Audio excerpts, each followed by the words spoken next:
Good evening, Tim Drimmel here, and with me I have Bernie Kirkendall. He's going to be our honorary captain for tonight's football game. Good evening, sir. Good evening, Tim, and it's a pleasure to be introduced to you. I've heard quite a bit about you and the crew that's behind you, and we got a lot to see tonight, right on the gridiron. So tell me a little bit of history about yourself, sir. Well, I was born here in Independence 84 years ago,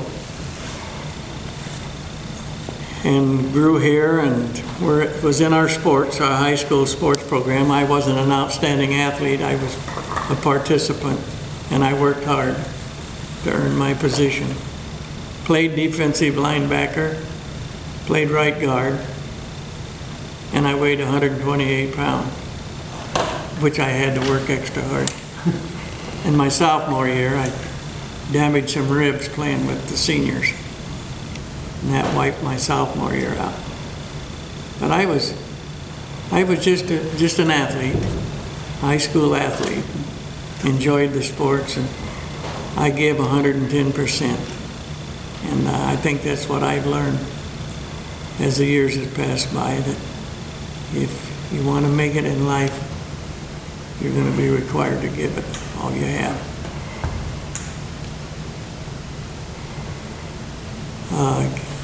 Wrestled in high school.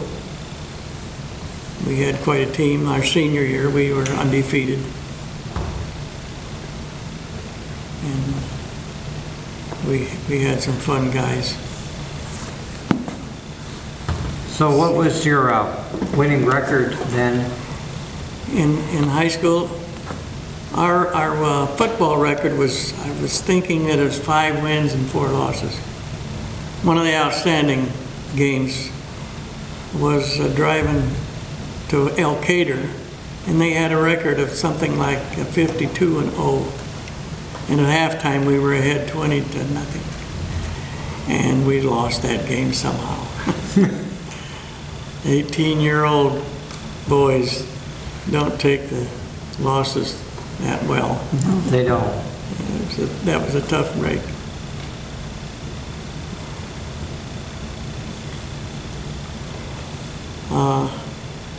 Matthew's grandpa was my best friend, and he was in the backfield, and of course it was fun to watch him.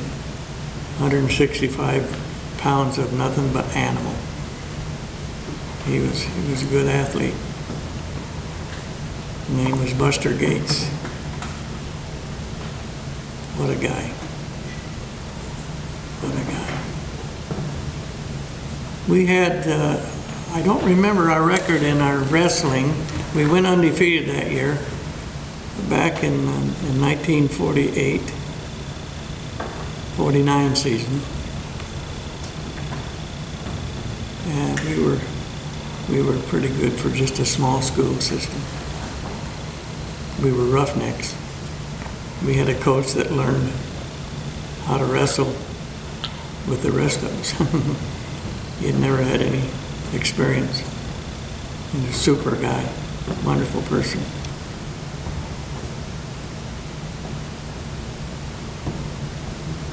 Well, congratulations on being the honorary captain for tonight's game. We appreciate it. That's pretty nice to be asked, and what an honor it is for me. I think of all the years of hours that I've spent in our community helping, and here I'm being rewarded. What a gesture. Really, really very appreciative, Tim. All right. Real thoughtful of you people to allow me to be in this position. All right, when we come back, we'll talk to one of the new coaches on the coaching staff here at the Independence Mustangs. Welcome back, and I have one of the new coaches here on our Independence Mustang football team. Welcome aboard. Thank you. It's a pleasure to be here. Go ahead and introduce yourself. My name is Dwayne Mathis. I'm the head sophomore coach as well as the varsity special teams coordinator, as well as coaching the offensive line through for the 9th and 12th through 12th graders. And from talking before we got on stage, you're from come from us from Alburnett Way? Yep. Last year I coached at Alburnett, and jumped at the chance of coming up here to a 3A school with amazing facilities and just a lot of positive things going on here. So it was a great opportunity for me and my family to make the trek north a little bit. Well, welcome aboard. How are the special teams looking this year?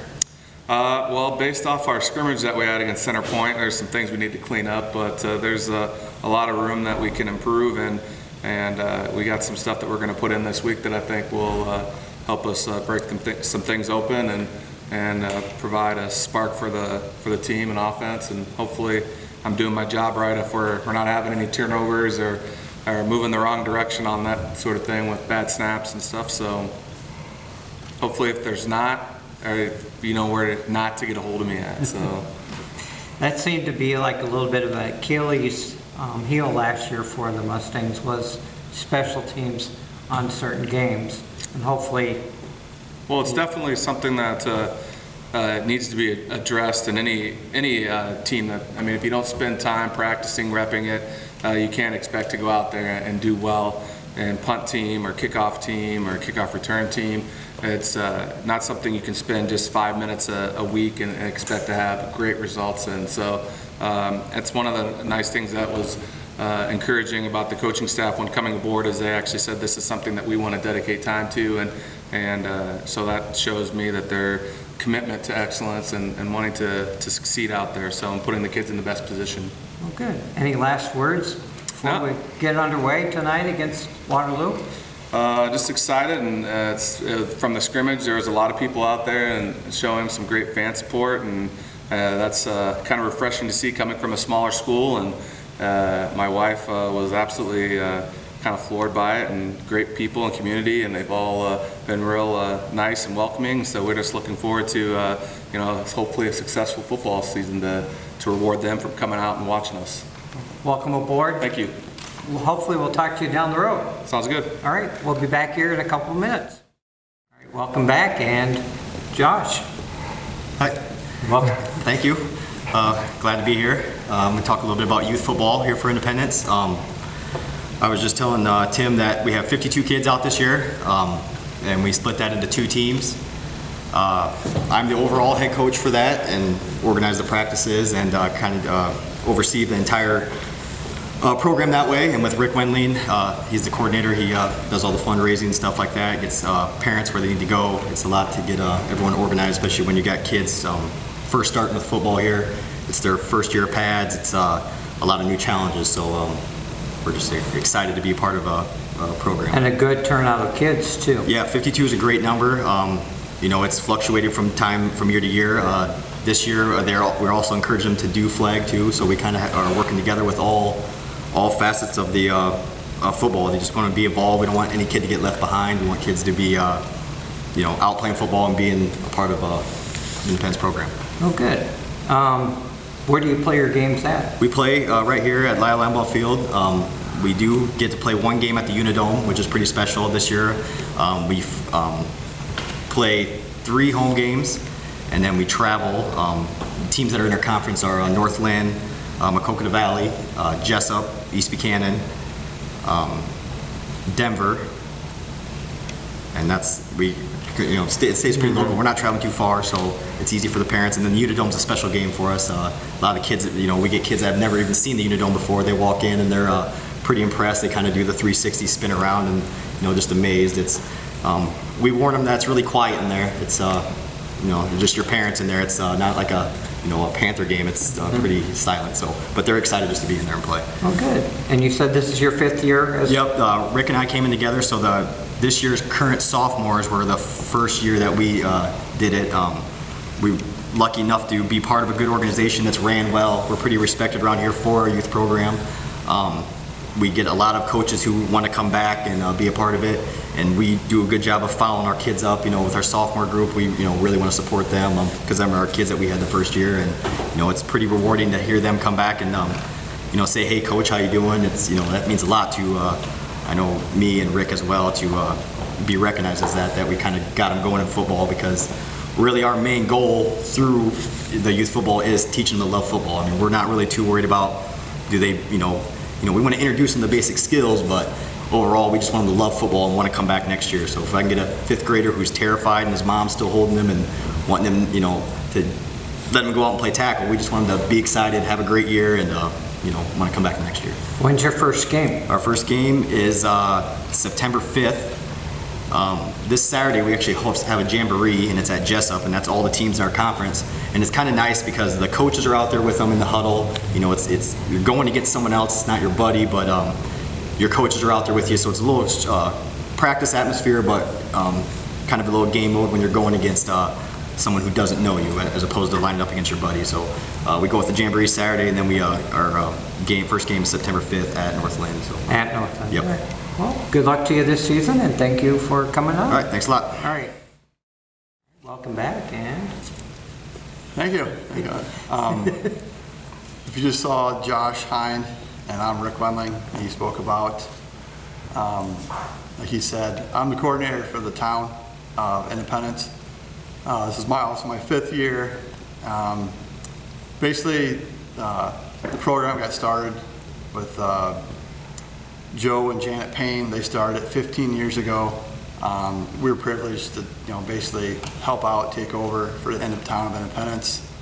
Our main goal is we kind of want to be, per se, like a feeder. We want kids to come out. We want to build the numbers for varsity 9th, 10th, 11th, 12th. We want to see those, 80 kids out. That's our main goal. We want kids to enjoy it, love it, so they go out in high school. We want to promote this program. We want to be the state contender. That's our overall goal. When you did this 5 years ago, what were the numbers compared to what the numbers are now? Have they gone up each year, or are they kind of? When we first started, which Josh talked about, the sophomore class this year, that was an exceptional big. There was 40 kids in that class alone when I started. So we had 80, I want to say close to 90 kids that first year when we started. We had 4 teams. Well, they moved on, that was 40, and then the numbers dropped, of course. I think that was just an exceptional big year for kids, but we're averaging every year. The next year we had 3 teams, so we were right around that 50, 55 range. Last year it dropped a little bit. We were probably high 40s. We dropped back to 2 teams, and this year we're back to 2 teams. The way it works, YSF, we're through the Youth Sports Foundation. There's sign-ups in May. So you sign up, and to get the scheduling done and all that done, they need to know how many teams you're going to have early on. So at that time, we only had enough kids for 2 teams per se. And you don't want to drop, we try not to drop, that 17 to 18 kid per team, is because you're going to have the injuries, you're going to have the sick kids. And if you try to drop it down to 2 little kids, you're just hurting the kids, because now you're playing with 13 kids. They're playing the whole entire game. There's no breaks. And it goes from trying to be fun to not so much fun. So we try to keep those high numbers per team, just so kids get breaks.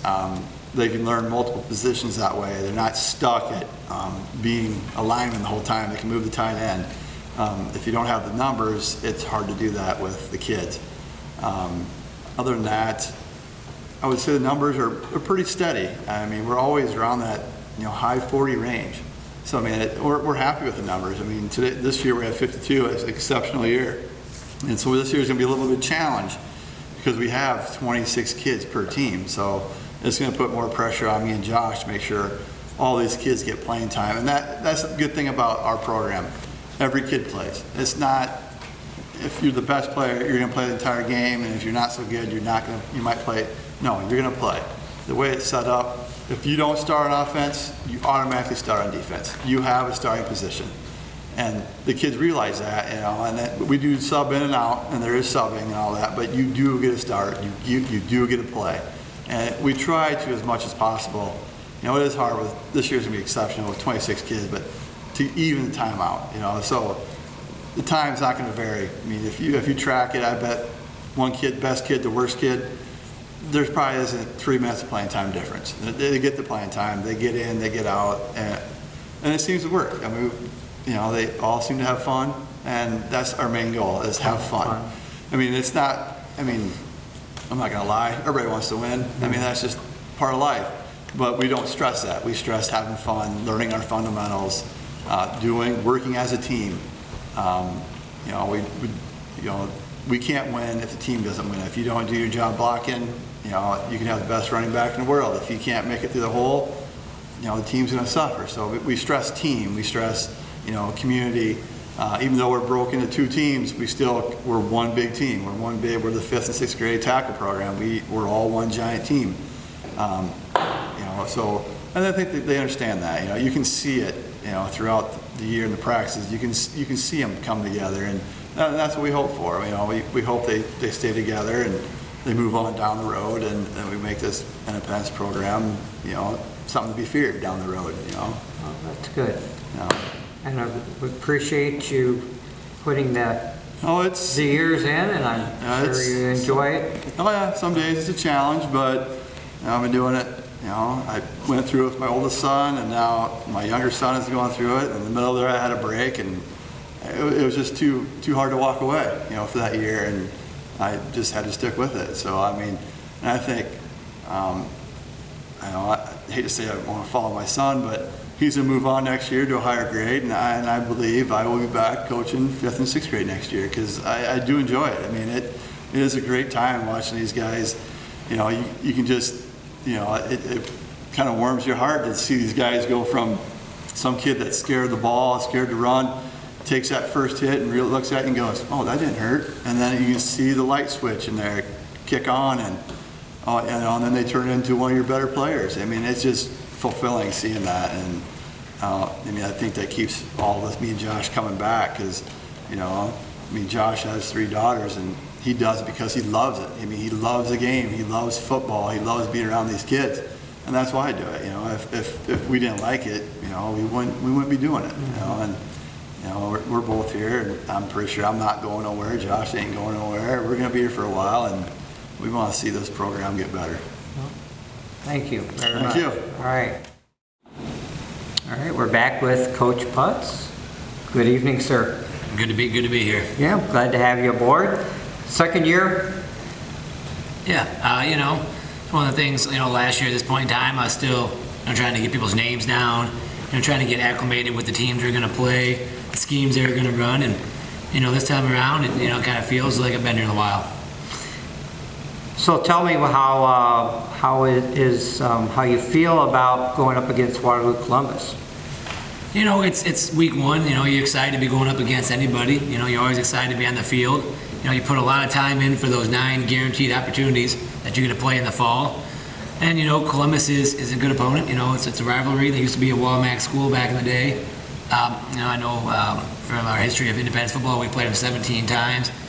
And, you know, it's a team that I expect to be better than they were last year. And it's a team I expect to be ready for us. And, you know, it's a team that I expect to be, you know, ready to come out and put on a good game. Now, so we're going to be talking a little bit about this, kind of like our pregame. Injuries this year. I've seen a few guys out in the hallway on crutches. How is the injury bug this year? You know, it's all right. Obviously, you don't want anybody to go down, and we've had some of that, but that's kind of the nature of you know, preseason camp and hitting yourselves. And you know, we had a pretty physical scrimmage with Center Point. You know, I think they're a team that I expect to do fairly well in a tough 2A district. So, you know, we're doing okay. It just, you know, we got a couple guys that, you know, are going to be out a week or two, and just need to try to get them back as soon as possible. Now, last year was kind of a warm season. This year, the forecast for for Friday night looks like rain and about 65 degrees. Are you going with any type of mindset of what you're probably going to do as far as? Yeah, you know, we just pretty much, you know, preach handle adversity, you know, and control the things you control, and the weather's not one of the things that we can control, so not one of the things that we really worry about. You know, we preach ball security, whether it's dry, whether it's raining. You know, we believe our guys are going to take care of the football, and it's not going to impact what we do or what we don't do. Well, good. Anything else you'd like to add before we wrap it up? You know, we're excited about the team this year. Excited about, you know, the prospects of the team. Excited about the work ethic the guys have had. You know, I think we've had quite a few guys buy in. We've had guys work harder than maybe they have in the past, and you know, hoping that better improved work ethic, you know, turns into, you know, things you can see on Friday nights.